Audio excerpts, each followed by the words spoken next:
The world as you know it is not what it appears to be.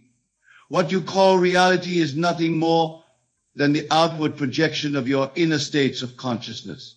Every person who enters your experience, every situation that unfolds before you, every word that is spoken to you or about you, is a direct reflection of what you hold to be true within your own wonderful human imagination.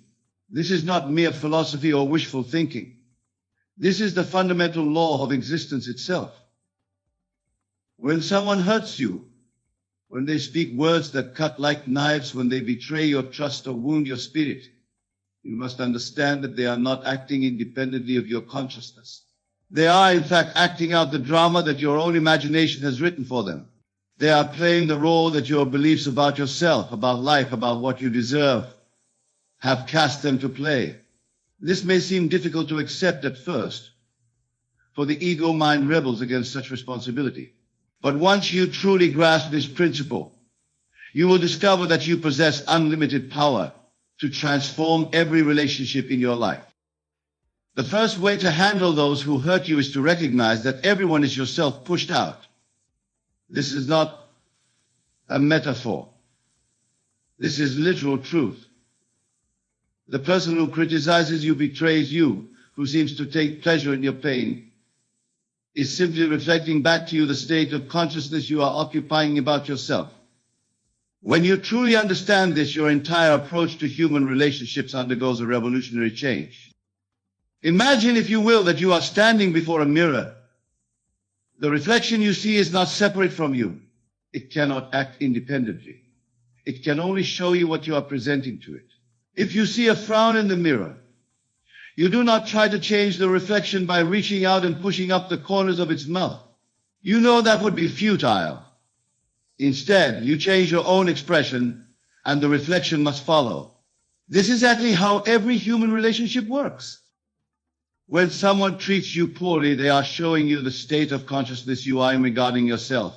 If you are operating from a state of unworthiness, if deep within your imagination you believe yourself to be undeserving of love and respect, then the world must reflect this back to you through the people you encounter. They have no choice in the matter. They are compelled by the law of consciousness to treat you in accordance with how you truly see yourself. But here is where your power lies. You can change the reflection by changing what you are presenting to the mirror of consciousness. You can revise your concept of yourself. You can claim a new identity, one of dignity, worth, and divine love. As you do this consistently, as you persist in seeing yourself as the noble being you truly are, every person in your world will begin to reflect this new self-concept back to you. The second way to handle those who hurt you is through the profound practice of revision. This is a technique that I have taught for many years, and it is perhaps one of the most powerful tools available to transform your experience of other people.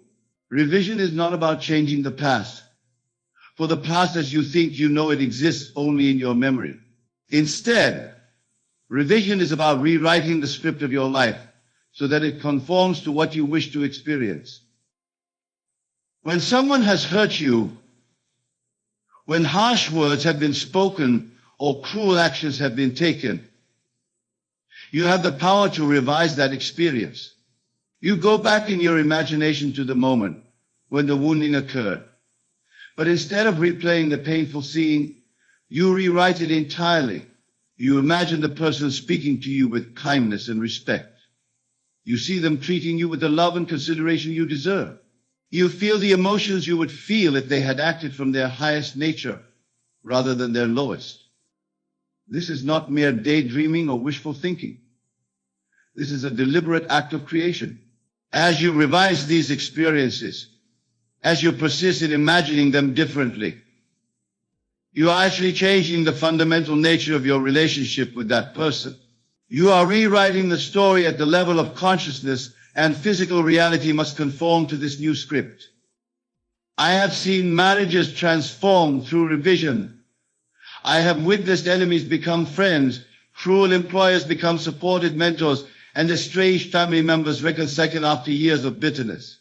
The technique works because it operates on the principle that consciousness is the only reality, and everything else is simply its projection. When you revise, you must do so with feeling. You must make the revised scene real in your imagination. You must feel the relief, the joy, the love that would be yours if this new version were the truth. As you do this night after night, as you make it a practice to revise every painful encounter until it becomes a beautiful one, you will find that your future interactions with that person begin to take on the quality of your revisions.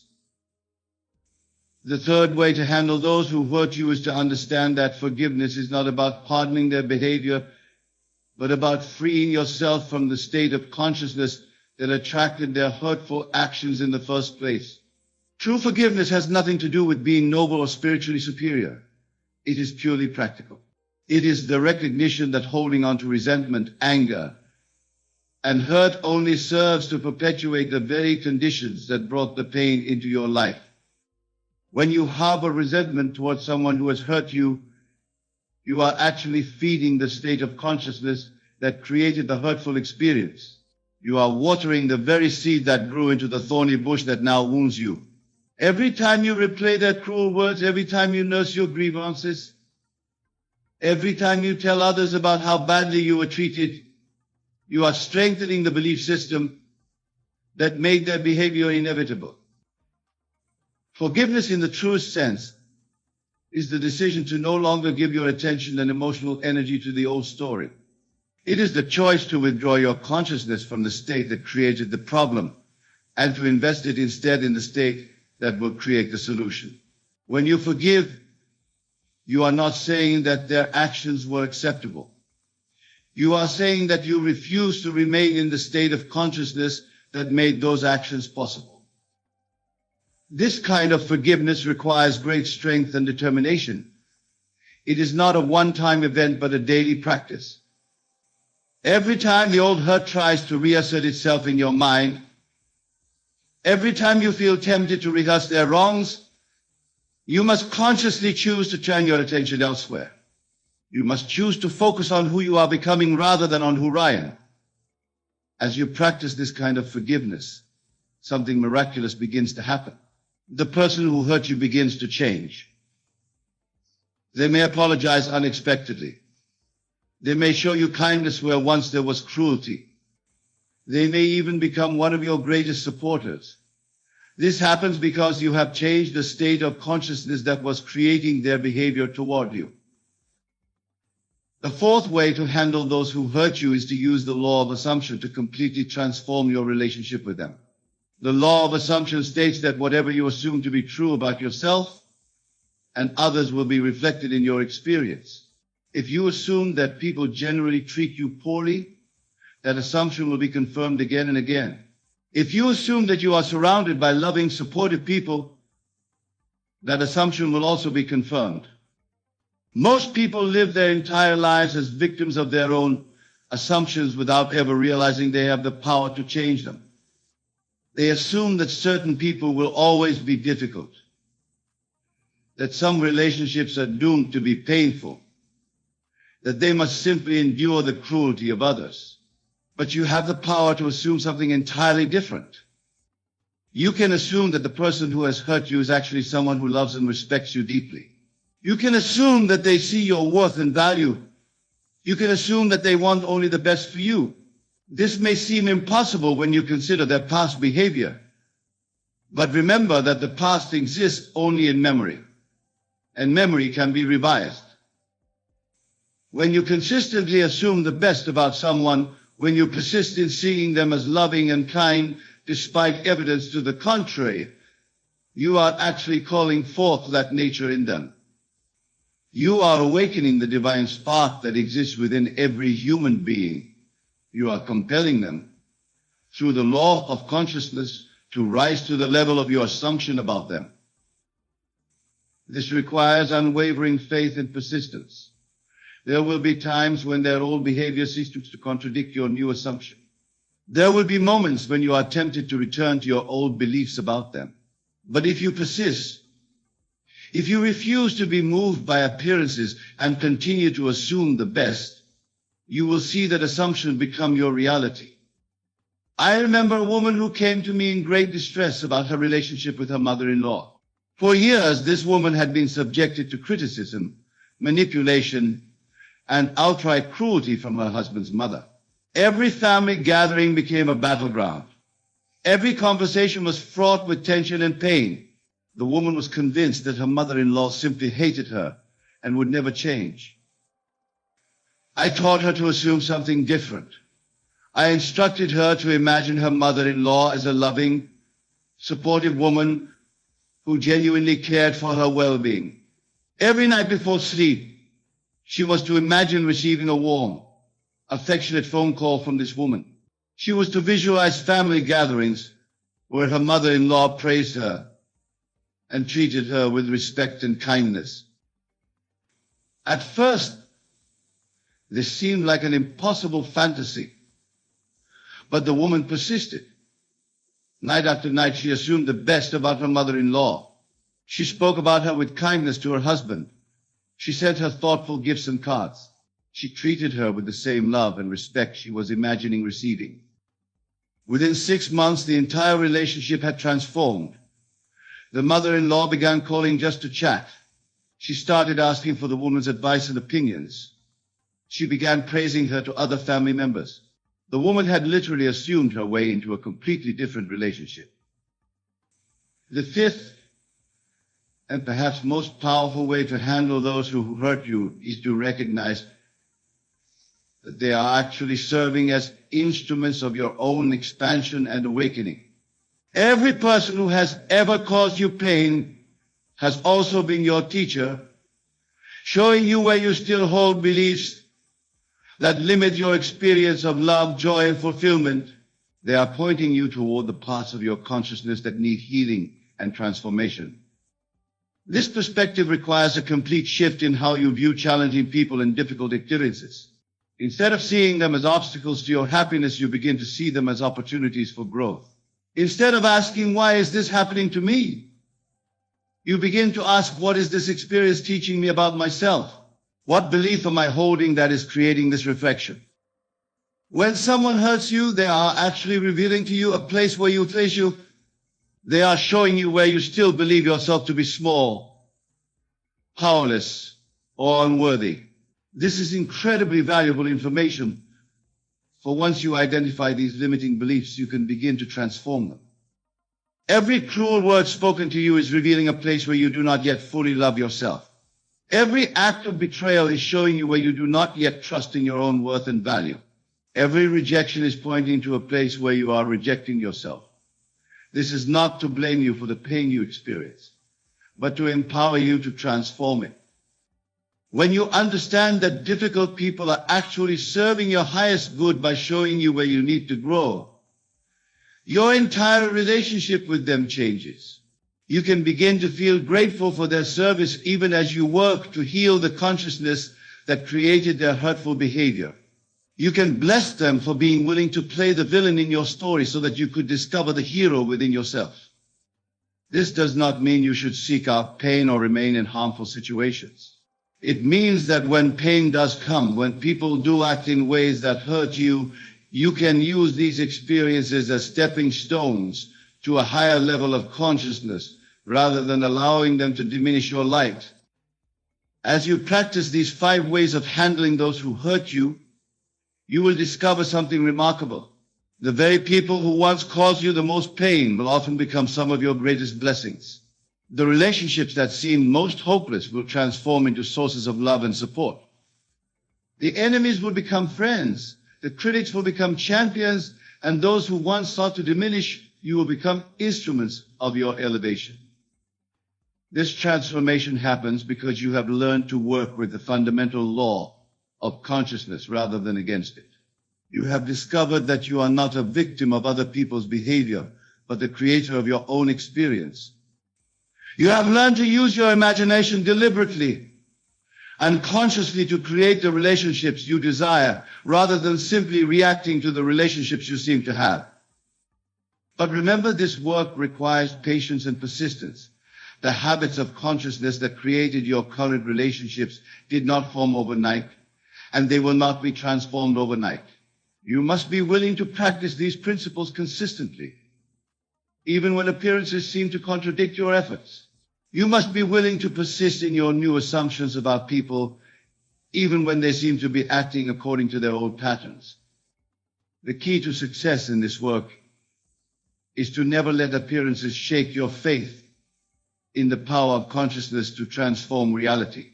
When someone reverts to their old behavior, when they seem to be the same difficult person they have always been, you must remember that you are seeing the lagging reflection of an old state of consciousness. As you persist in your new assumptions, as you continue to revise and forgive and assume the best, the reflection will eventually catch up to your new state of being. I want you to understand that every relationship in your life is a mirror reflecting your own consciousness back to you. The people who love you are showing you the places where you love yourself.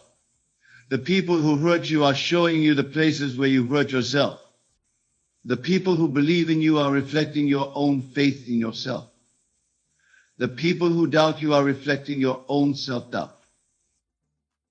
This means that as you change your relationship with yourself, as you learn to love yourself more fully, to forgive yourself more completely, to assume the best about your own nature and potential, every relationship in your life will begin to transform. People will begin treating you differently because you are presenting a different self to the mirror of consciousness. The work begins within. It begins with your willingness to take full responsibility for your experience, not as a burden, but as the recognition of your incredible power. It begins with your decision to stop being a victim of other people's behavior and to start being the conscious creator of your own relational reality. You have within you right now everything you need to transform every relationship in your life. You have the power of imagination, which is the power of God within you. You have the ability to assume new things about yourself and others. You have the capacity to revise your past and create your future. You have the strength to forgive and the wisdom to see every experience as opportunity for growth. The person who hurt you yesterday need not be the same person who greets you tomorrow. The relationship that has been a source of pain can become a fountain of joy. The enemy can become the friend. The critic can become the supporter. All of this is possible because consciousness is the only reality, and you have the power to change your consciousness. So I say to you now, go forth and practice these principles. When someone hurts you, remember that they are yourself pushed out. Revise the experience until it becomes beautiful. Forgive not for their sake, but for your own freedom. Assume the best about them, regardless of appearances. See them as teachers helping you to discover and heal the places within yourself that need attention.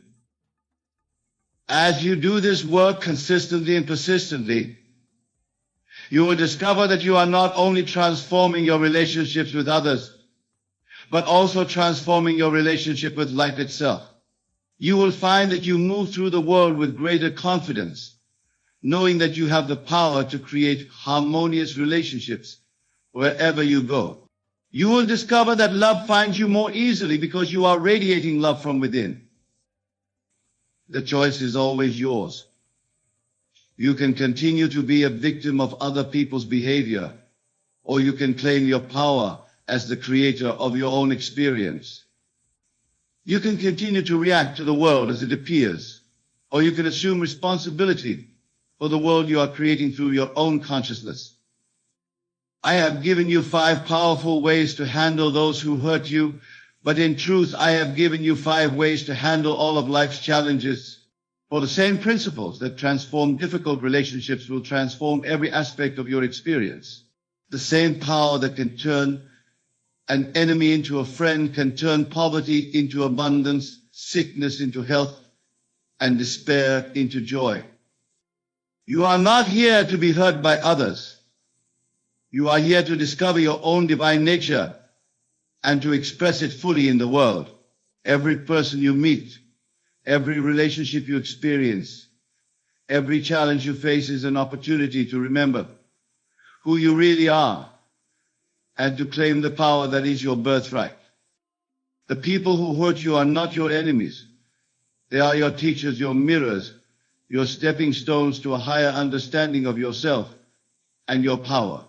Bless them for their service, learn from what they have shown you, and then use your newfound wisdom to create relationships that reflect the love, respect, and joy that is your true nature. Your past does not determine your future. Your current relationships do not limit your potential. You have within you right now the power to begin again, to assume something wonderful about every person in your life, to revise every painful memory, to forgive every hurt, and to create a future filled with love, harmony, and mutual respect. This is not just a teaching. This is not merely a philosophy. This is the fundamental truth of existence. And as you apply these principles with faith and persistence, you will prove their reality in your own experience. The transformation will be so complete, so beautiful, so miraculous, that you will wonder how you ever believed that you were powerless in the face of other people's behavior. Remember always that you are the operant power in your own experience. You are the one who determines what kind of relationships you will have by the assumptions you make, the states you occupy, and the consciousness you express. No one can hurt you without your permission at the level of consciousness. No one can diminish your light unless you allow it through your own beliefs about yourself. Stand tall in the knowledge of who you are. You are a divine being having a human experience. You are consciousness itself, temporarily focused in this wonderful human form. You have the power to create beauty, harmony, and love in every relationship you experience. You have the ability to transform pain into joy, hurt into healing, and enemies into friends. This is your inheritance. This is your birthright. This is the truth of who you are and what you are capable of. Now go forth and prove it in your own wonderful life. Most people live their entire lives believing themselves to be victims of circumstances, forever reacting to a world they think exists independently of their perception. They say, I am sad because this happened, or I am angry because someone did this to me. But I tell you now, with absolute certainty, that nothing happens to you.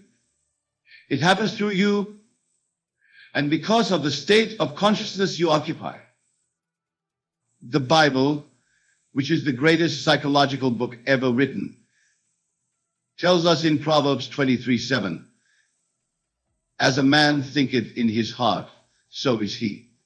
This is not some poetic expression, but a literal description of the law that governs human experience. You are not what you think you are, but what you think you are. Your consciousness is a substance from which your world is fashioned. Now consider carefully what I am about to tell you.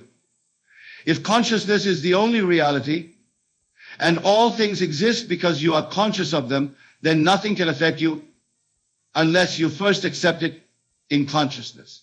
This is the true meaning of acting as if nothing affects you. You recognize that you are the operant power, not the world outside of you. When you truly understand this principle, you will no longer be moved by appearances. You will no longer react to conditions. But instead, you will create conditions through the deliberate occupation of states in consciousness. This is true spiritual maturity.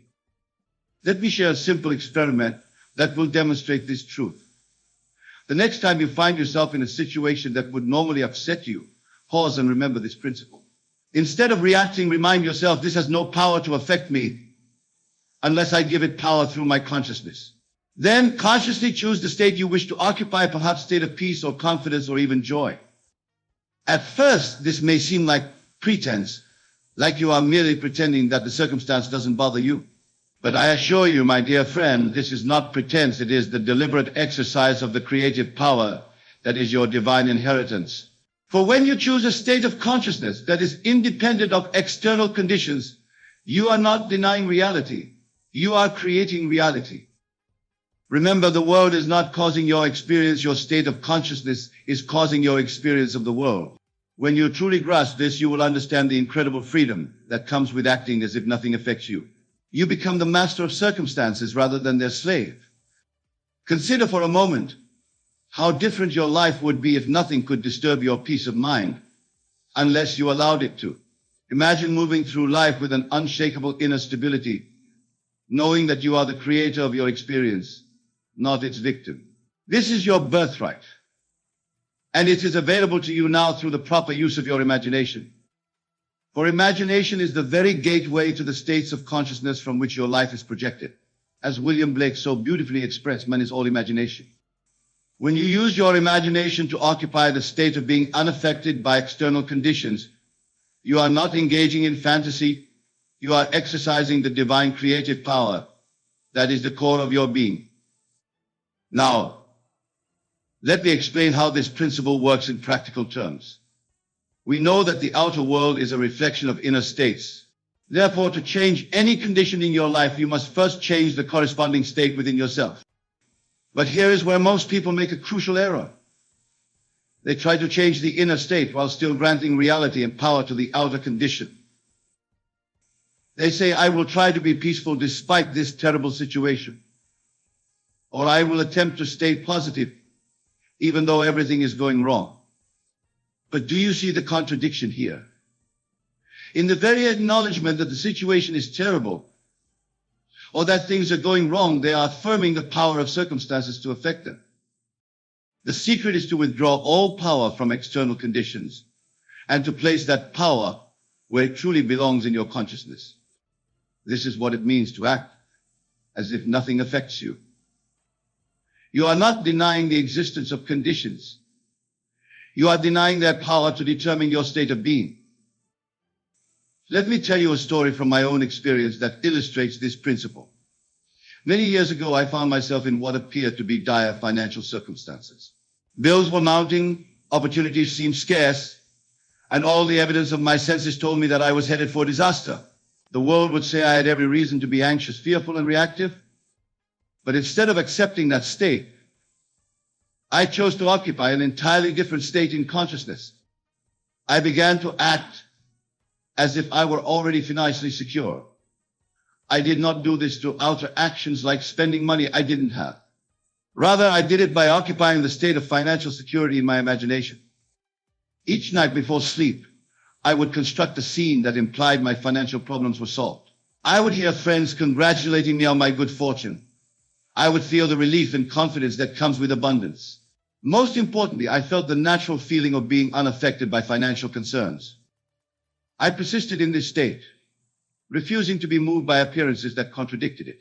And within a short time, events began to rearrange themselves to conform to this new state of consciousness. Opportunities appeared that I could not have planned or predicted. Money came from unexpected sources. The entire situation transformed not because I fought against external conditions, but because I changed the state from which I was operating. This is the pattern of all genuine transformation. You do not overcome conditions, you transcend them by occupying a state that is unaffected by them. And from that state, conditions themselves are transformed to reflect your new consciousness. Now, some of you might be thinking, but surely there are circumstances so severe that no one could remain unaffected by them.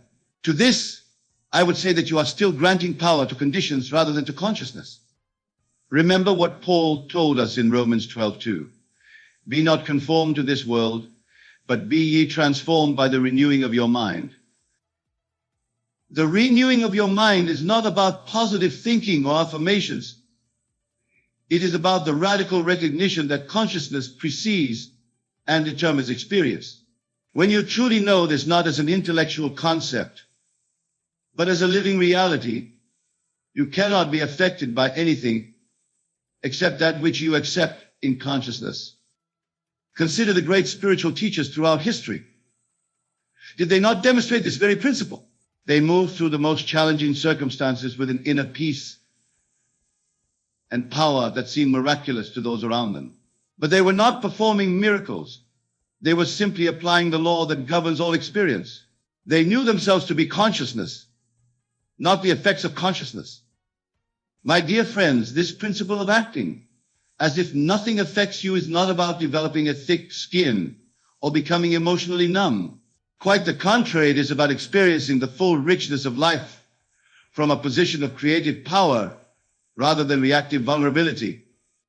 When you no longer feel threatened or controlled by circumstances, you are free to respond to life with wisdom, compassion, and authentic self-expression. Your actions come from choice rather than compulsion. Your emotions become instruments of experience rather than reactions to experience. Now, let us explore how to apply this principle in your daily life. The practice begins with vigilance, becoming aware of those moments when you are granting power to something outside yourself. Whenever you find yourself saying or thinking that something makes you feel a certain way, pause and correct yourself. Nothing can make you feel anything. Your feeling is a state of consciousness that you have accepted, either deliberately or by default. When you catch yourself reacting to a person or situation, remind yourself, this has no power to affect me. I am consciousness, choosing the state I will occupy. Then deliberately choose the state that serves your highest expression.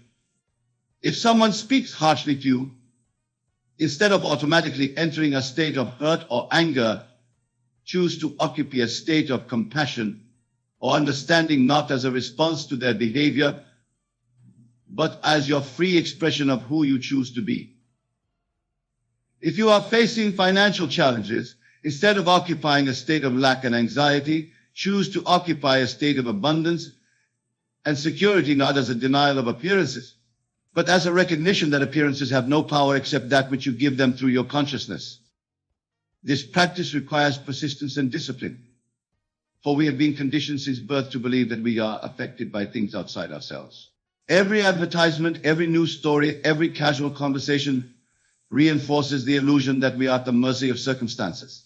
Breaking free from this cultural hypnosis requires constant vigilance and the courage to stand firm in your true identity as consciousness. But I promise you, my dear friends, that as you persist in this practice, it will become more natural. There will come a moment, perhaps, when you least expect it, when you will know beyond all doubt that nothing affects you except that which you accept in consciousness. And in that moment, you will experience a freedom that few in this world have known. Let me now address another aspect of this principle that is often misunderstood. Acting as if nothing affects you does not mean becoming passive or fatalistic. It does not mean accepting undesirable conditions without seeking to change them. Rather, it means recognizing that the only effective way to change conditions is by changing the state of consciousness from which they emerge. When you act from the state of being affected by conditions, your actions are reactions. They come from the same level of consciousness that created the conditions in the first place. Such actions may temporarily modify appearances, but they cannot transform the fundamental pattern from which those appearances arise. But when you act from the state of being unaffected by conditions, knowing yourself to be the operant power, rather than the recipient of effects, your actions have a creative quality. They come from a higher dimension of consciousness and therefore have the power to transform patterns at their root. This is why the great masters have always taught that true change comes from within, not because external action is unnecessary, but because effective external action must proceed from a transformed inner state. As Neville, I have always emphasized that a change of feeling is a change of destiny. Let us now consider how this principle applies to your relationships with others. Many relationship difficulties arise from the belief that others have the power to affect your emotional state. You feel hurt because of what someone said, or anxious because of how someone acted, or rejected because of someone's choices. But when you live from the understanding that nothing affects you unless you accept it in consciousness, your relationships are transformed. You no longer hold others responsible for your emotional states. You no longer demand that they behave in certain ways so that you can feel secure, valued, or loved. Instead, you recognize that your experience of others is determined by the state of consciousness you occupy. If you are in a state of self-worth, nothing another person does can make you feel worthless. If you are in a state of love, nothing another person does can make you feel unloved. This recognition releases others from the impossible burden of managing your emotional state. It frees them to be themselves, just as it frees you to be yourself.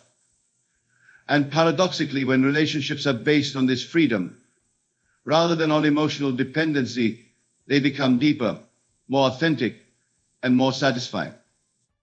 Now, some may wonder if acting as if nothing affects you might lead to a cold, detached approach to life and relationships. But this concern arises from a misunderstanding of the principle.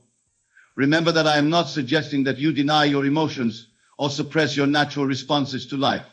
Rather, I am inviting you to recognize the true source of those emotions and responses. When you know that your feelings come from the state of consciousness you occupy, rather than from external triggers, you can experience those feelings more fully and authentically. You can embrace joy without fearing that it depends on fragile circumstances. You can experience love without the anxiety that it might be withdrawn. You can feel peace even amid external turbulence. In this way, acting as if nothing affects you leads not to emotional detachment, but to emotional freedom, the freedom to experience the full spectrum of human feeling without being enslaved by it. This is what the mystics have called being in the world, but not of the world. You participate fully in life's experiences, while knowing yourself to be the conscious creator of those experiences. Let us now explore another dimension of this principle, its application to the challenges and apparent tragedies of human experience. For it is in the face of life's greatest difficulties that the truth of this teaching is most profoundly tested and demonstrated. When you face serious illness or the loss of a loved one, or any of the myriad sufferings that seem inherent to human existence, the idea that nothing affects you may initially seem not just challenging but impossible or even offensive. How can one remain unaffected by such profound experiences? But here again, we must understand what it truly means to be unaffected.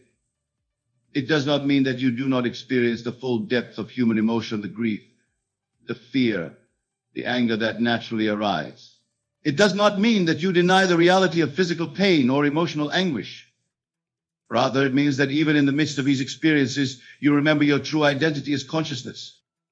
You recognize that while the human personality is indeed affected by these events, your self, your I am remains untouched, like the depths of the ocean that depth still while storms rage on the surface. From this recognition comes a quality of presence that transforms how you experience life's challenges. Instead of being overwhelmed by circumstances identified completely with your reactions to them, you maintain an inner center of gravity, a witnessing presence that experiences everything but is itself unchanged by anything. This is not a philosophical abstraction, but a practical reality that can be lived. I have seen individuals facing the most dire circumstances, terminal illness, imprisonment, the loss of everything the world values, who nonetheless radiate a quality of peace and even joy that seems miraculous to those around them. They have not escaped suffering, but they have transcended it by knowing themselves to be more than their experiences. This transcendence is available to each of you, not as some distant spiritual attainment, but as your birthright, the natural expression of your true identity. When you act as if nothing affects you, you are not adopting a psychological technique. You are claiming the truth of who you are. Now let us address a question that naturally arises when contemplating this principle. If I am to act as if nothing affects me, does this mean I should ignore problems or avoid taking practical action to improve conditions? This is a crucial distinction to understand. Acting as if nothing affects you does not mean ignoring the practical demands of life or refusing to address situations that require attention. It does not mean that if you are ill, you don't seek medical treatment. Or if you have financial difficulties, you don't take steps to increase your income or manage your resources. The key lies in the consciousness from which these practical actions proceed. If you act from a consciousness of being victimized by circumstances, taking action out of fear, desperation, or a sense of being at the mercy of conditions, your actions will at best bring temporary relief. They cannot transform the pattern that created the conditions. But if you act from a consciousness of creative power, taking action from a state of inner security, confidence, and the knowledge that you are the current power in your life, those same actions are imbued with a transformative quality. They address not just the symptoms, but the root cause of conditions. This is why two people can take identical outer actions with entirely different results. One person applies for a job from a state of anxiety and need, seeing the job as a rescue from their dire circumstances. Another applies for the same job from a state of confidence and value, seeing the job as an opportunity to express their gifts. Though the actions are identical, the consciousness behind them is vastly different. And so are the results they produce. When you truly understand that nothing affects you unless you accept it in consciousness, you take action not as a reaction to conditions, but as an expression of the state you have chosen to occupy. This shift from reactive to creative action is subtle but profound in its consequences. My dear friends, as we deepen our exploration of this principle, I want to address what is perhaps the most challenging aspect of living as if nothing affects you, the persistence of the illusion that you are at the mercy of circumstances. For no matter how clearly you understand this teaching intellectually, your senses will continue to bombard you with evidence that seems to contradict it. You will still experience pain when you touch a hot surface. You will still feel hunger when you haven't eaten. You will still react emotionally to the words and actions of those around you. These automatic responses of the human organism will not cease simply because you have grasped the spiritual principle. This is where faith enters, not blind belief in a dogma, but the willingness to trust a deeper truth, even when appearances contradict it. The Bible defines faith as the substance of things hoped for, the evidence of things not seen. Faith is the capacity to occupy a state in consciousness, even when your senses provide no evidence to support it. When you act as if nothing affects you, you are exercising this faith. You are choosing to identify with your essential self, pure consciousness, rather than with the body and personality that are indeed affected by circumstances. This choice is made not once, but moment by moment, in the face of an endless stream of sensory evidence suggesting that you are, in fact, at the mercy of the world around you. This is the real meaning of spiritual practice, not rituals or techniques, but the constant remembrance of who you truly are, even when everything around you seems to deny it. It is the practice of returning again and again to the truth of your being when the appearances of life pull you toward identification with that which is not you. In this practice, you will sometimes fail. There will be moments when you forget your true identity and become completely identified with your reactions to circumstances. This is not a failure of the principle, but a natural part of the human journey. Each time you catch yourself in such a moment, it is an opportunity to choose again, to remember the truth and to return to it. Over time, as you persist in this practice, something remarkable begins to happen. The intervals between forgetting and remembering grow shorter. The state of knowing yourself as consciousness becomes more stable. You begin to live more consistently from the recognition that nothing affects the essential you. And as this recognition deepens, a profound transformation occurs. The very circumstances that once seemed to control you begin to reflect the freedom you have claimed in consciousness. Relationships that were once characterized by conflict and dependency become expansive and nourishing. Work that was once a burden becomes an expression of your gifts. Challenges that once overwhelmed you become opportunities for growth and creativity.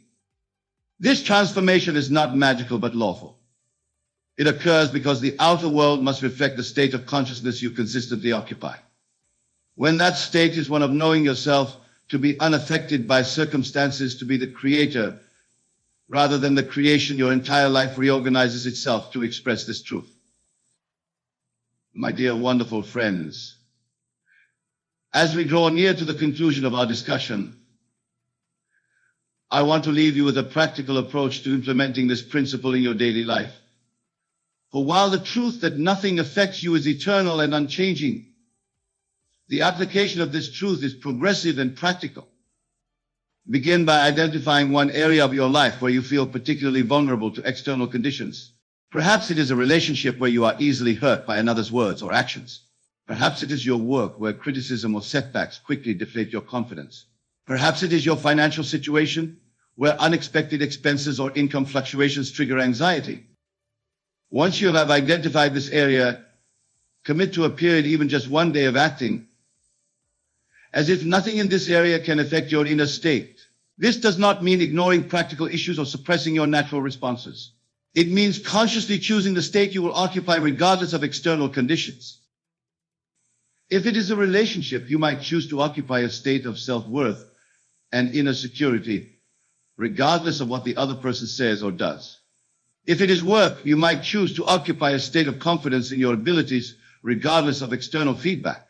If it is finances, you might choose to occupy a state of abundance and trust regardless of the numbers in your account. Throughout the day, be vigilant for those moments when you begin to react to conditions. Each time you catch yourself slipping into reactivity, gently bring yourself back to the state you have chosen. Remind yourself, this appears to be affecting me, but in truth, nothing can affect me unless I accept it in consciousness. I choose to know myself as consciousness, creating rather than reacting.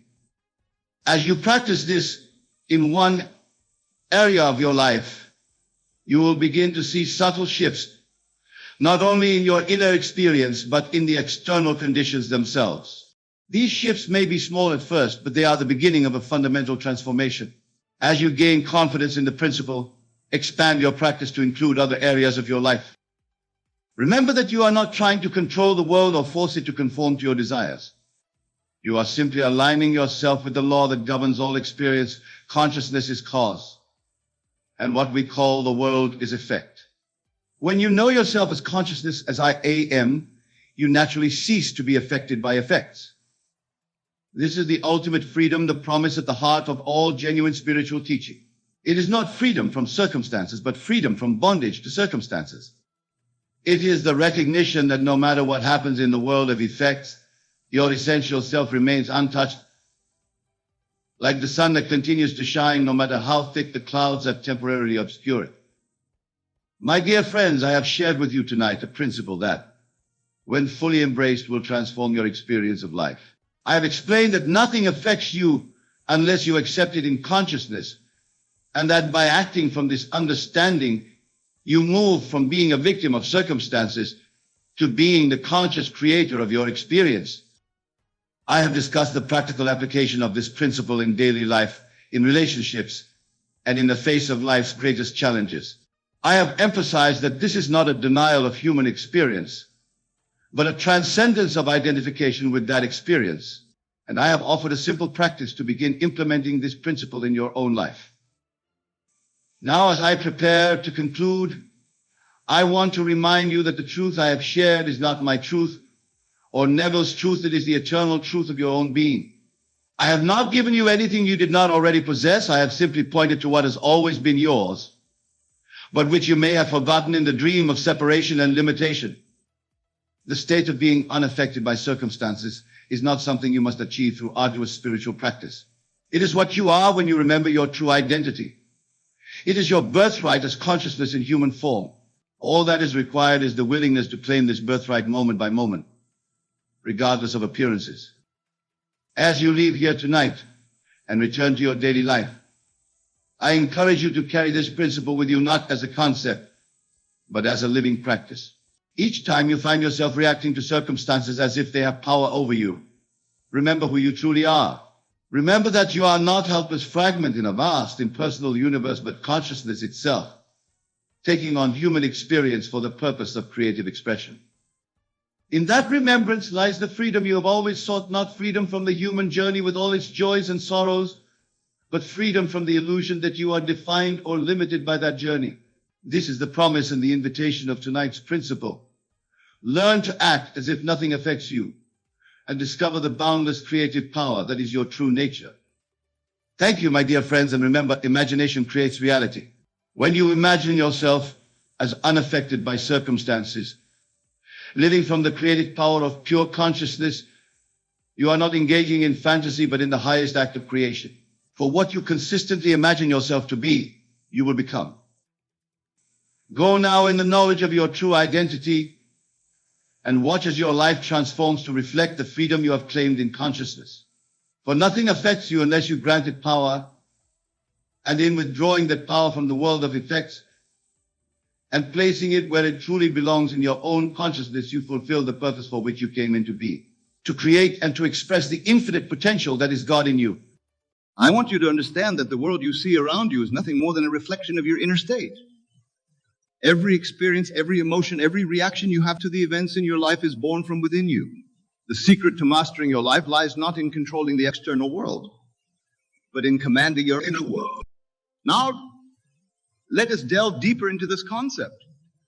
When I say act as if nothing hurts you, I am not advocating for a denial of pain or a suppression of emotions.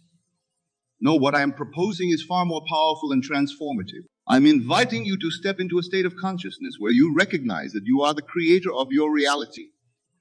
And that includes your responses to what you perceive as hurt or pain. Consider for a moment the last time you felt hurt. Perhaps it was a harsh word from a loved one, a disappointment in your career, or a physical ailment that caused you discomfort. In that moment, did you not feel as though the hurt was something inflicted upon you from the outside? Did you not feel like a victim of circumstances beyond your control? But I tell you, the victimhood is an illusion. It is a state you have unconsciously chosen to occupy. And if you can choose to feel hurt, you can also choose not to feel hurt. This is the essence of acting as if nothing hurts you. Now, you might be thinking, but Neville, how can I simply choose not to feel hurt when the pain seems so real? And to this I say, through the power of your wonderful human imagination, for it is your imagination that shapes your reality. And it is through your imagination. Let me share with you a technique that I found to be immensely powerful in this regard. Close your eyes for a moment and imagine yourself standing in a room. This room represents your current state of being, where you feel vulnerable to hurt and pain. Now imagine that there is a door in this room. This door leads to another room, a room where you are impervious to hurt, where nothing can touch your inner peace and joy. See yourself walking towards that door. Feel the anticipation building within you as you reach for the handle. As you turn the handle and push the door open, you feel a shift in the very air around you. Step through the doorway and into this new room. Feel how different it is in here. The air is clearer, the light is brighter, and there's a sense of invincibility that permeates every fiber of your being. In this room, you are the master of your emotions. You are no longer at the mercy of external circumstances. You stand tall, confident, and unshakable. This is the state of being where nothing hurts you. Not because you don't acknowledge the existence of challenging situations, but because you have risen above them. You have chosen to occupy a state of consciousness where you are the creator, not the victim. Now open your eyes and carry this feeling with you. This is not just a visualization exercise. It is a shift in your state of being. You have just experienced what it feels like to act as if nothing hurts you. And let me tell you, my friends, this state is available to you at any moment. But you might ask, Neville, is this not just pretending? Am I not just fooling myself? To this I say, there is no pretending in the realm of imagination.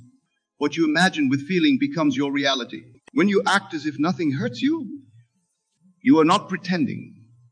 You are claiming your rightful place as the author of your life story. Consider the great figures of history who have changed the world. Did they not act as if the limitations and hurts of their time could not touch them?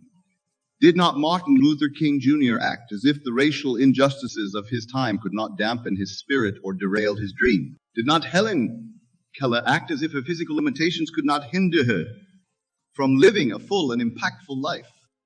These individuals understood a fundamental truth, that our experience of life is shaped not by what happens to us, but by how we choose to respond to what happens. They acted as if nothing could hurt them, not because they were immune to pain, but because they had tapped into a higher state of consciousness, where they recognized their own power to shape their reality.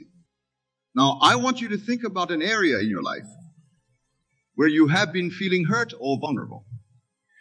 Perhaps it's in your relationships where you've been feeling unappreciated or misunderstood. Or maybe it's in your career where you face setbacks or rejections. Whatever it may be, I want you to imagine yourself stepping into that situation. But this time, you're occupying the state of being we just explored. The state where nothing can hurt you. See yourself interacting with the people involved. Hear the conversations. Feel the emotions. But do so from this new state of being. Notice how differently you respond.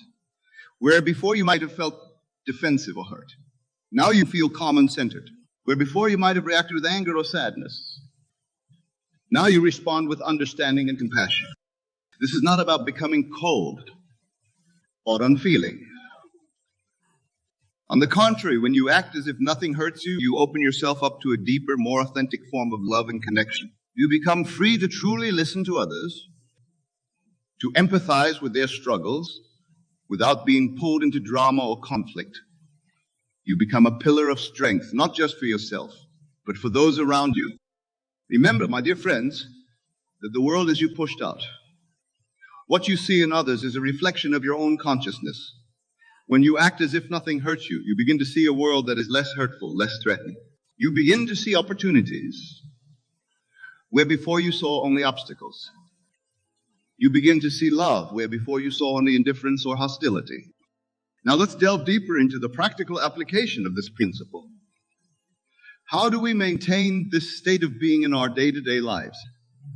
How do we act as if nothing hurts us when we are faced with real challenges?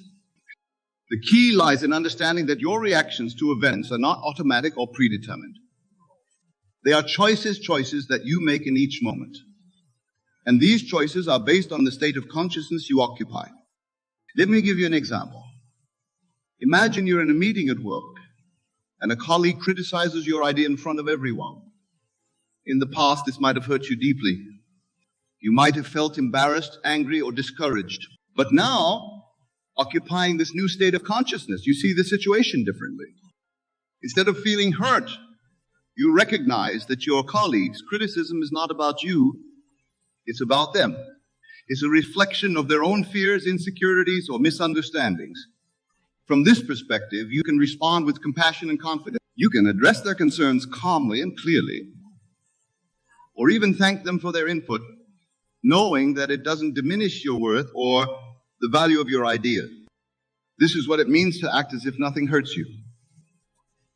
It's not about becoming invulnerable or emotionless. It's about recognizing that you have the power to choose your response to any situation. It's about understanding that your worth and your peace of mind are not dependent on external validation or circumstances. Now I want to address a common misconception about this principle. Some might think that acting as if nothing hurts you means ignoring problems or avoiding difficult situations. Nothing could be further from the truth. In fact, when you act from this state of consciousness, you become more capable of addressing challenges head on. Think about it. When you're not caught up in feelings of hurt or fear, you're able to see situations more clearly. You're able to respond more effectively. You become proactive rather than reactive.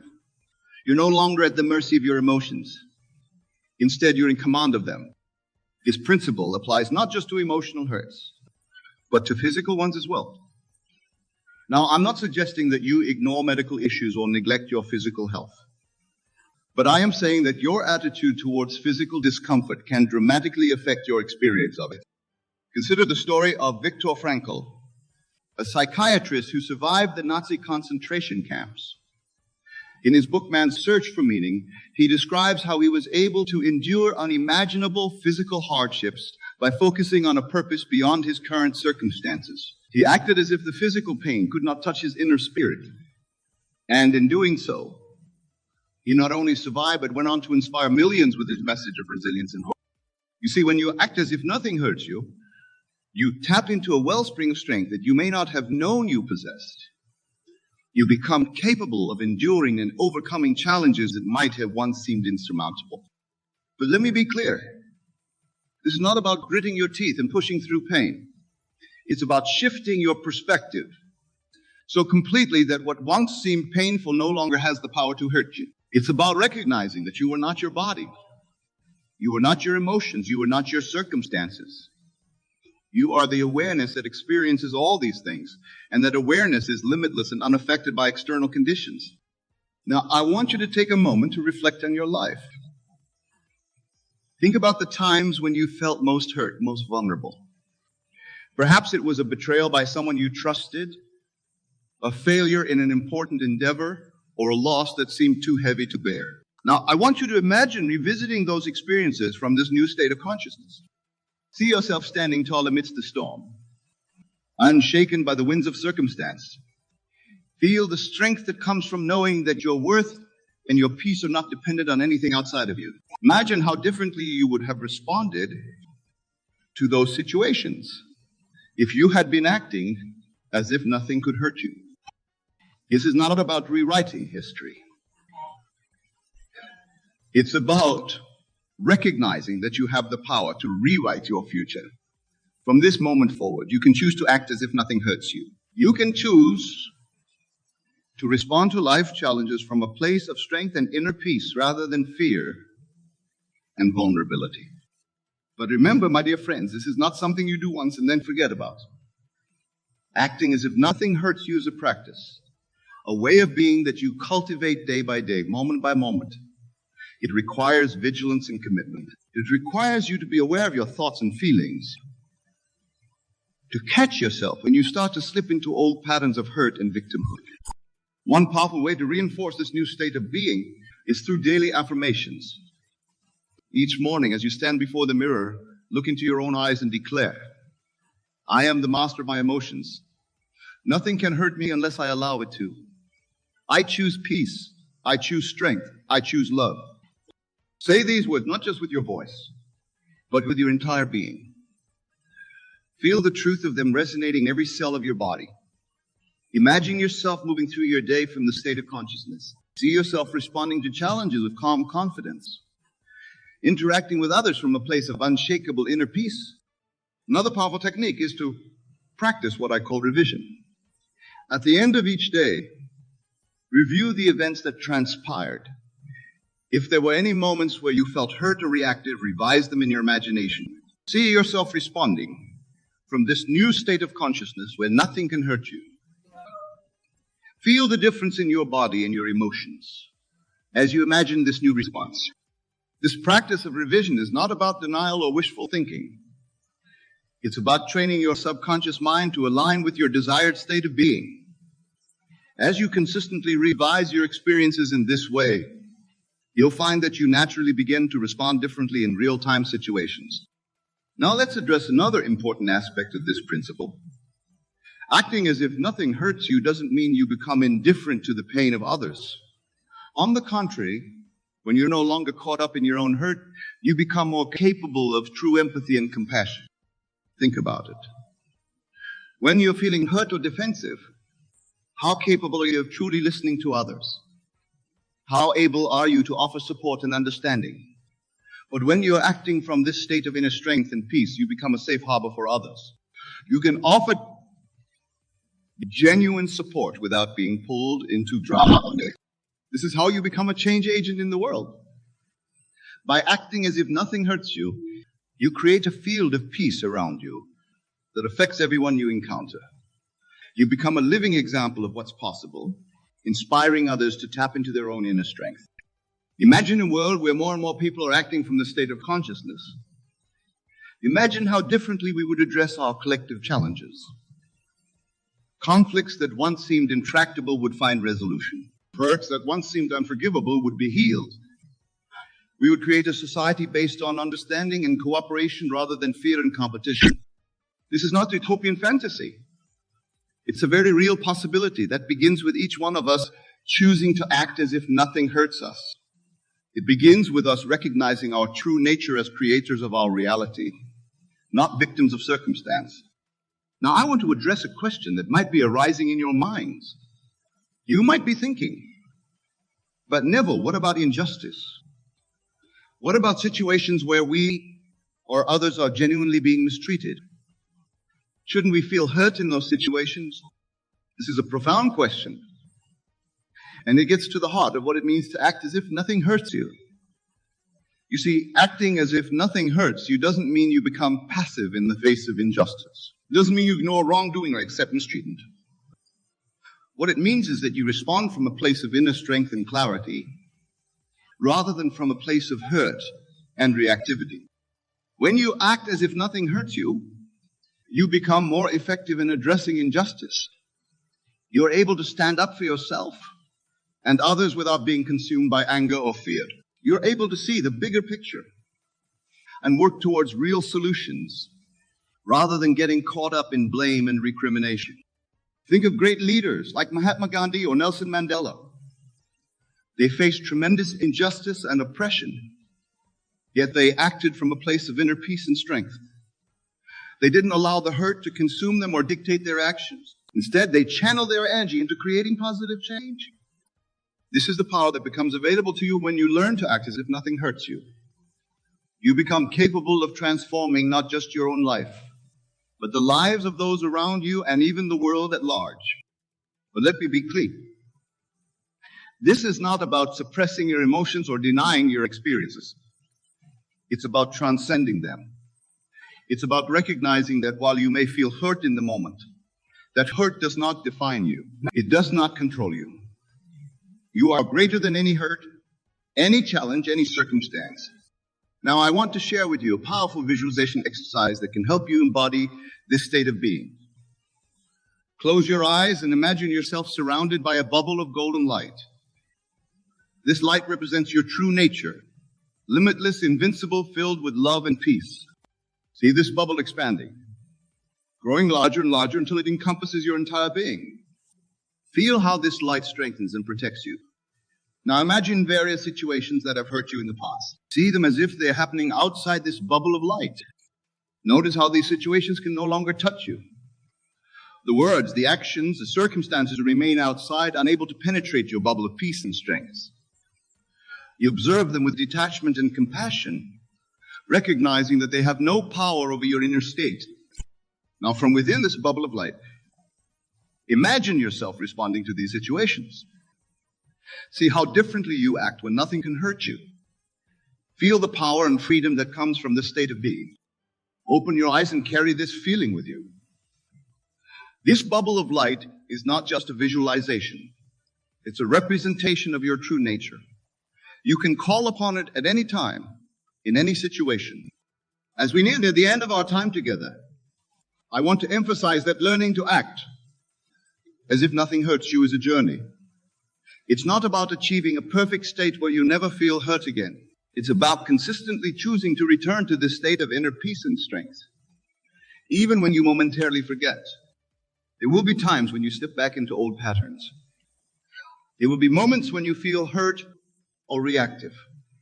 When this happens, be gentle with yourself. Remember that you're reprogramming years, perhaps lifetimes of conditioning. Each time you choose to return to this state of being, you're strengthening new neural pathways. You're creating a new default setting for how you interact with the world. It's beautiful truth. The more you practice acting as if nothing hurts you, the more natural it becomes. What once required conscious effort begins to feel effortless. You start to embody this state of being not just in challenging moments, but in every aspect of your life. Imagine waking up each morning filled with a sense of invincibility, not because you believe nothing bad will ever happen, but because you know that nothing that happens can truly hurt the essence of who you are. Imagine moving through your day with an unshakable inner peace, regardless of what's happening around you. This is the life that becomes available to you when you master the art of acting as if nothing hurts you. This is the freedom that awaits you when you recognize your true nature as the creator of your reality. My dear friends, as we come to the close of our time together, I want to leave you with this final thought. The choice to act as if nothing hurts you is not just a personal decision.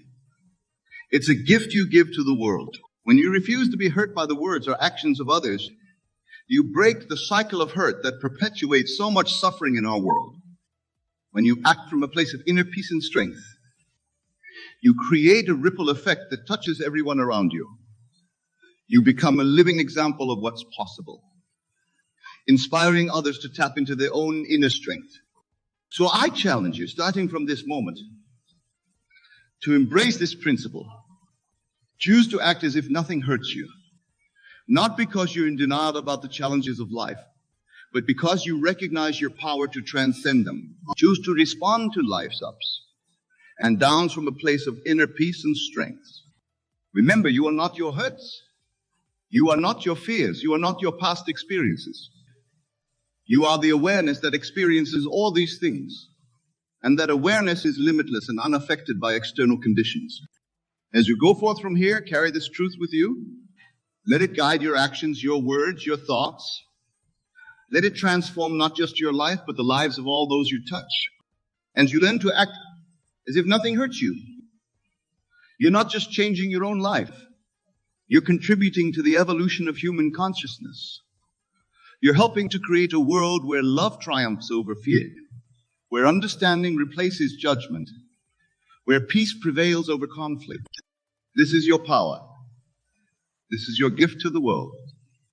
Embrace it fully, live it wholeheartedly, and watch as your life and the world around you transform in miraculous ways. Go forth, my dear friends, and act as if nothing hurts you. For in truth, nothing can hurt the divine essence of who you truly are. You are limitless. You are powerful. You are love itself. Now go and live from that truth. Thank you for your attention and your commitment to this transformative principle. May you always remember your true nature, and may you always choose to act from that place of invincible peace and strength. The world awaits your light.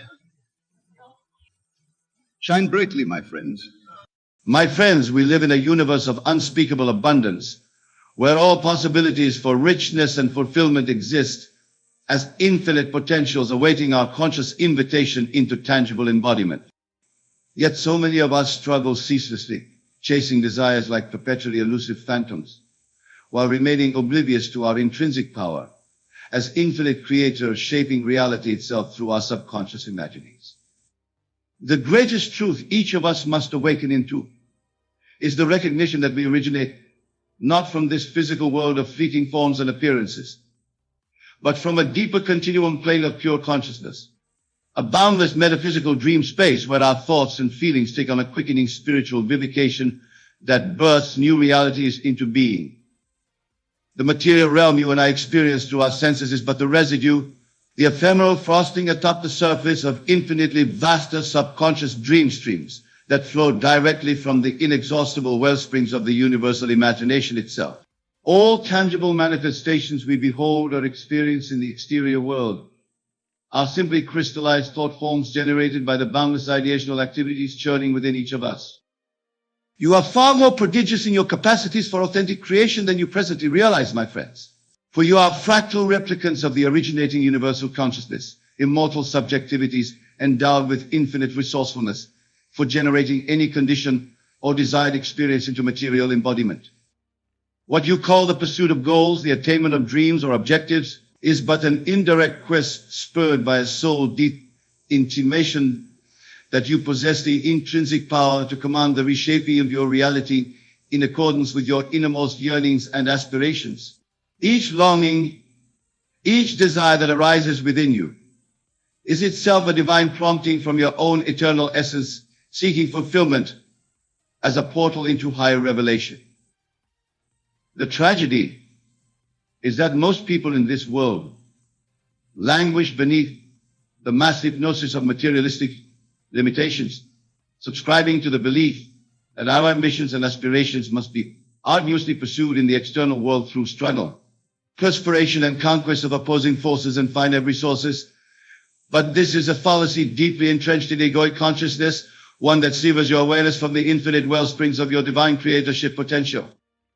From the deeper altitude of your subconscious identity, you are truly liberated masters of reality, rather than victims bound to circumstances. Your thoughts, beliefs, and visionary impressions all flow directly from the same gestive cosmic fonts from which the entire theater of the universe perpetually springs into experiential embodiment. At the core of your being is the infinite creative principle, the limitless universal imagination, constantly dreaming into particularized materialization, whatever your consciousness has subconsciously impregnated it with through your thoughts and passions. Through your individual awakening into this supernal continuum awareness, you cease being a powerless spectator, ceaselessly reacting to outside effects. but rather you become the lucid dreamer birthing all circumstances and earthly phenomena into experiential revelation. Consider the stunning implications of what I'm conveying, that you yourself are the central emanating presence perpetually dreaming into existence the entire three-dimensional hologramatic theater you call the world. This physical realm you experience through your sensory lens is itself but frozen photographic snapshots of the infinite subconscious dreaming process eternally streaming through your imagination's limitless interiors. This human incarnation you presently inhabit, with its seemingly finite sensations, emotions, and physical promptings, is like a temporary daydream congealed into an apparently persistent state through repetition of the same thoughts, impressions, and conditioned stimuli. But merely by redirecting the currents of your subconscious imaginal activities, you awaken into new dream zones of enhanced vitality, abundance, and revelation. The physical plane you have been taught is the only ultimate reality, is but a shadow play of frozen sculptured consciousness, a mere residue of the infinitely more quickened and subtle ethers of subconscious ideation within you. Cast your soul's gaze even deeper through the gossamer veils of this temporary existence, and you awaken into direct contact with the unspeakable splendors of the infinite dreamscapes you originate from. You become lucid witnesses to the ever-recreating continuum of subconscious realities that stream ceaselessly from your inexhaustible wellsprings.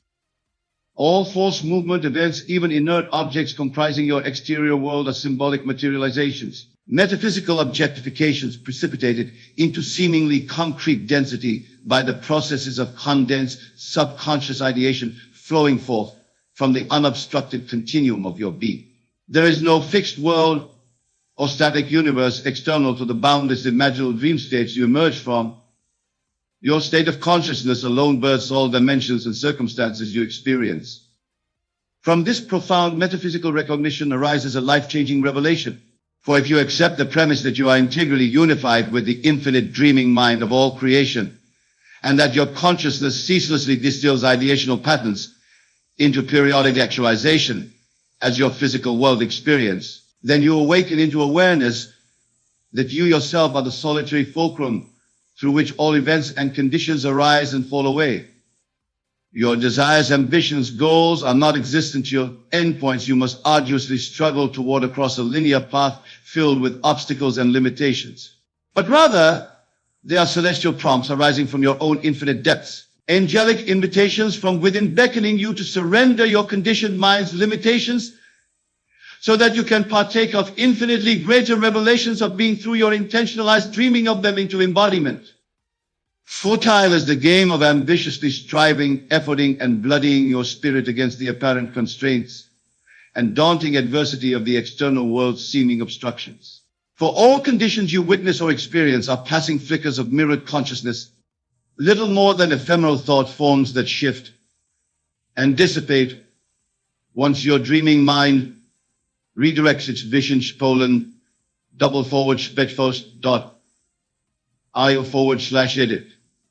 Doc 5 F47 DC4D3-4DC9-9- to attentional into new creative directions.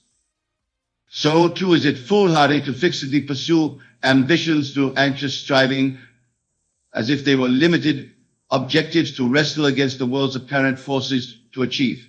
For any craving, longing, or ambition is simply the leading edge of your own infinite potentiality beckoning to be birthed into fuller manifestation. Each desire is a divine invitation into vaster revelation of self. Those who vainly attempt to impose their will against external circumstances and battle dualities unconsciously sabotage their own infinite powers by remaining ignorant of their identities as originators of the dream continuum in which every condition first springs. They become lost in the illusions of materiality, hypnotized by frosted impressions of consciousness, rather than wielding their unconditioned awareness to create a new, each eternal instant. The enlightened ones, those liberated souls who have awakened into direct knowing of their subconscious dream-weaving abilities, follow a path of sublime detachment and effortless manifestation. They never strain, pursue, nor anxiously grasp at desired outcomes. Instead, they calmly, sovereignly nurture their realized intent impressions through tranquil meditation, enveloping them in the unconditional love frequency, until the full-blown conditions blossom into substantiation through the divine laws of synchronized fulfillment. While the masses remain forever lost in materialistic preoccupations, tirelessly exerting their egoic will force to manipulate and wrestle with circumstances and hollow appearances, the awakened ones dwell lapped in the sublime continuum wellsprings of infinite potentials. They know through stillness and meditative self-surrender into the source awareness that births all worlds, all possibilities spontaneously unfurl in perfect synchronistic timing before them. Those grasping at goals and ambitions from a limited ego consciousness inevitably thwart their attainment through their very grasping, for that desperate energy of clutching onto what you desire only pushes it further away. However, through perfect relaxation into the awareness that you are already the infinite subconscious sea, in which all desires already exist as effortless potentials, your dreams and intentions actualize into manifestation before your very eyes, almost as if by magic. Ambition born from egoic willpower and anxiety is what obstructs then, rather than facilitates the natural fulfillment of your heartfelt yearnings.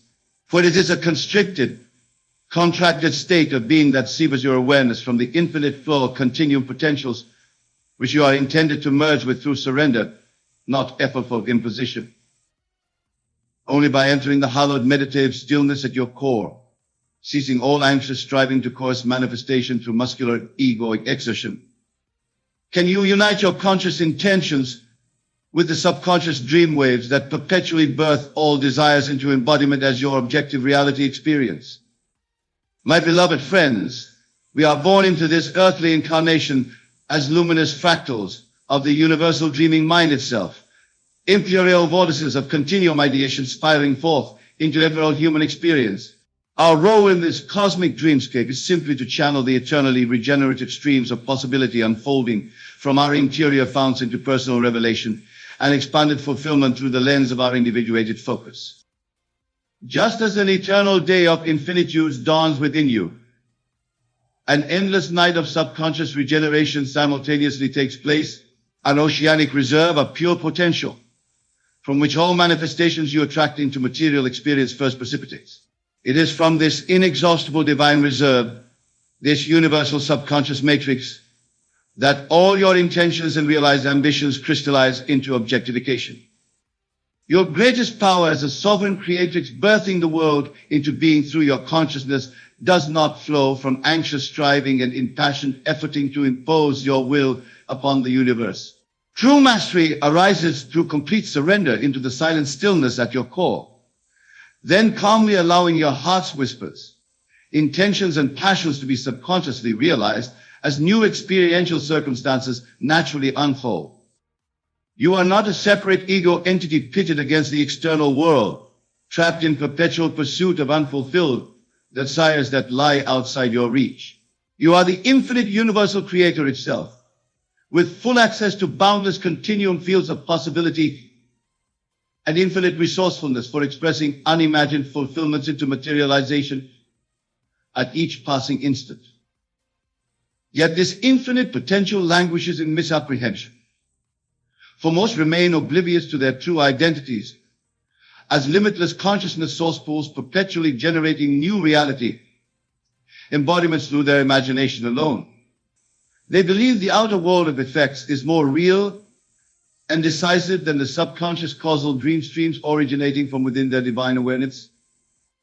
To awaken to your full creative mastership means accepting that your individuated self is but one localized vortex, a fractalized continuum aperture through which the infinite universal potencies of pure source consciousness birth the world into your individuated sensory experience.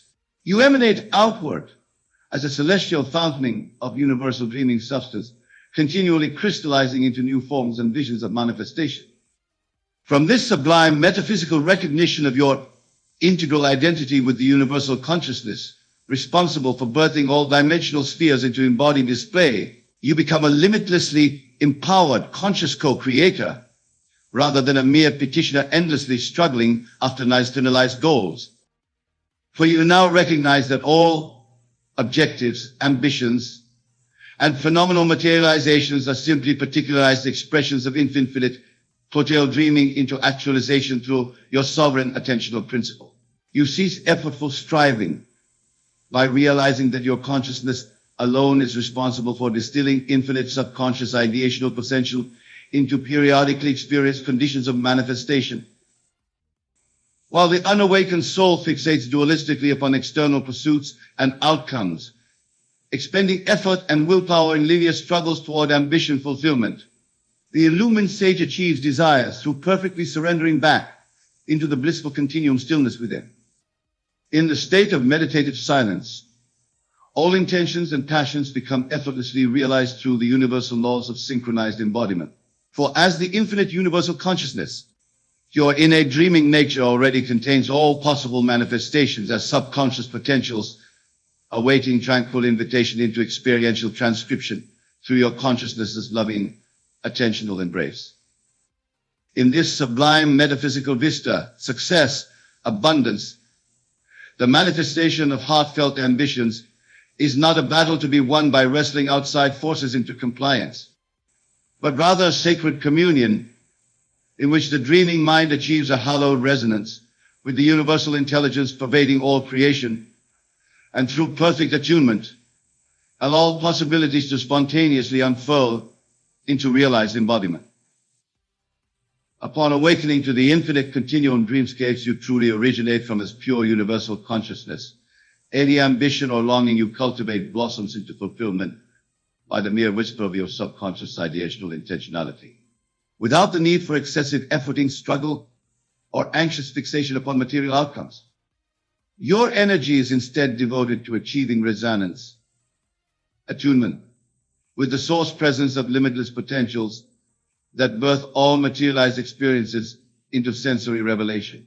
Through quietude, stillness, and surrender of willful egoic attachments to outcomes, you magnetize your intentions into spontaneous actualization as divinely synchronized creative flowering sharing from infinite continuum womb fertilites into subconscious gestation and eventual through your consciousness's attentional lens. Just as the lotus blossom lessly awakens into beauty through aligning with the energizing potencies of sun and soil without anxiety or personal effort, so too do your sacred intentions and soul's passions manifest into creation when you attune your consciousness into synchronistic resonance with the universal subconscious dream streams that perpetually birth all worlds into experience. All your ambitions are already present as probabilities in embryonic form gestating within you, awaiting synchronistic resonance for actualization. It is merely your anxiety, desperate striving, and grasping attachment to outcomes that obstructs the spontaneous natural harvest of your intended manifestations through your consciousness. Any longing, vision, or divinely inspired possibility you wish to embody already exists in holographic coded form as quintillated continuum potentials within the infinite matrix of your subconscious dream body as individuated expressions of universal source awareness. To fulfill your heart's yearnings, you need merely surrender your current fixations on materialized conditions, quiet the distractive ego mind, to allow your heart mind to align in perfect resonance with the continuum dream stream surging through you as universal consciousness source pools of creation, then simply gestate peacefully in effortless being. Knowing all manifestations have already been coded for spontaneous unfurlment through your receptive consciousness. True mastery and attainment of ambitions, both personal and world, redemptive in scale, arises through this divine allowing, this serenity surrender into your essence identity as the infinite universal dream source itself. For in this sublime creative continuum state, all possibilities naturally emerge into embodiment by synchronicity flowing through you, as their birthing aperture, rather than being effortfully imposed. You are never the source of true creative potential, nor the instigator of manifestation through anxious personal effort. You are simply the blissfully relaxed ceremonial instrument, the consecrated dreaming chalice through which the infinite universal ideation ever surges to precipitate into individuated revelation throughout your awakening experiential field. Detached surrender into the eternal silence of meditative repose, with a heart-mind attuned resonant love with the infinite universal dream flow that births all experiential realms into embodied revelation. This is the path of effortless manifestation for all heartfelt ambitions, grand visions, and soul enrichments you could fathom desiring to experience. Too long have you bought into the illusion of being a powerless, limited, needy ego husk adrift in inhospitable materialistic circumstances forever beyond your capacity to reshape. Far too many lifetimes of spiritual essence have been squandered pursuing ambition and fulfillment through desperate grasping, sweat-drenched struggle, and ceaseless effort to coerce reality into manifesting your yearnings.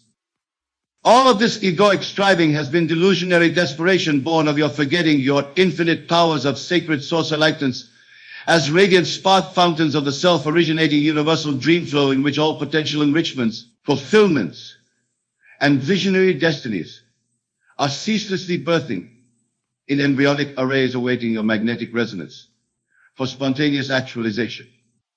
Once you remember yourself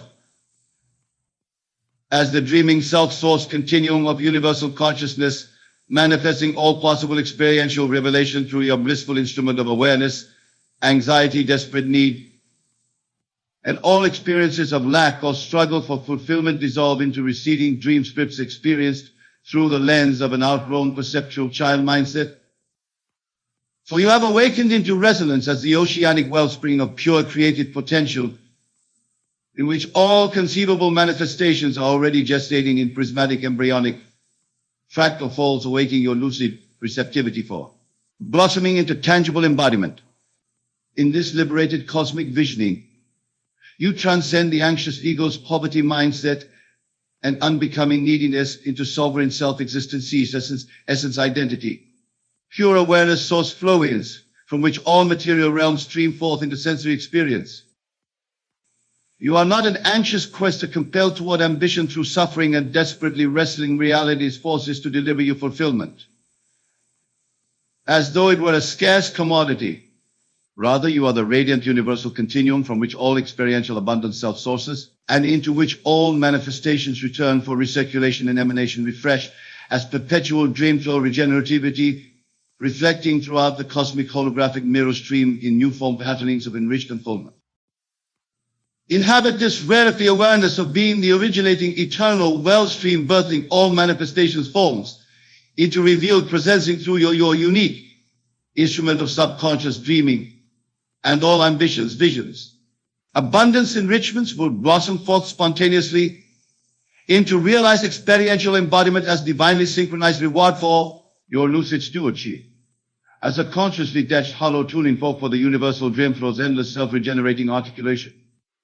You are the infinitely resourceful continuum sea of creative potential itself, choosing which of its inexhaustiblest waves of possibility become transiently formed into ephemeral experiential revelation through the magnetic resonant attunement of your blissful awareness, converging with specific universal dream fractals to manifest as sensory delight for your conscious witnessing.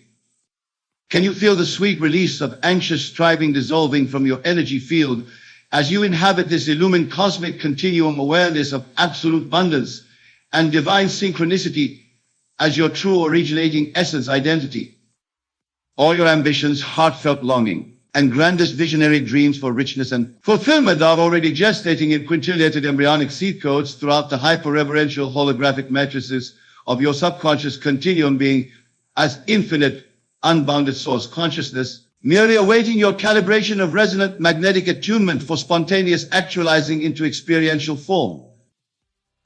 The simple act of quieting your desperate ego's sense of lack-based neediness, dropping all its anxious grasp at forcing manifestation through willful self-efforting struggle, and surrendering into your true essence as the infinite continuum universal potential dream, is all that's required for all abundance enrichments to spontaneously crystallize into embodied experiencing of fulfillment. My beloved infinite companions, you were never intended to wrest fulfillment from an external universe, but to awaken to the realization that you yourselves are the infinite universal consciousness dreaming all worlds into experiential revelation through emanation as radiant individuated presence fields of luminously awakening awareness.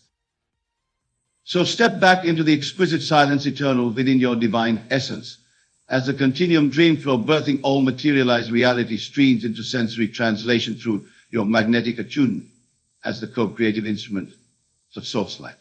Convergence.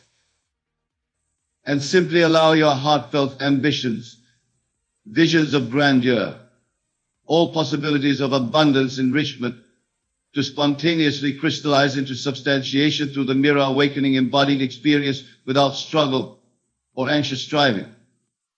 All is made divinely perfect and revelatory manifest through the grace of your being as the infinite self-source of synchronized universal continuum potential.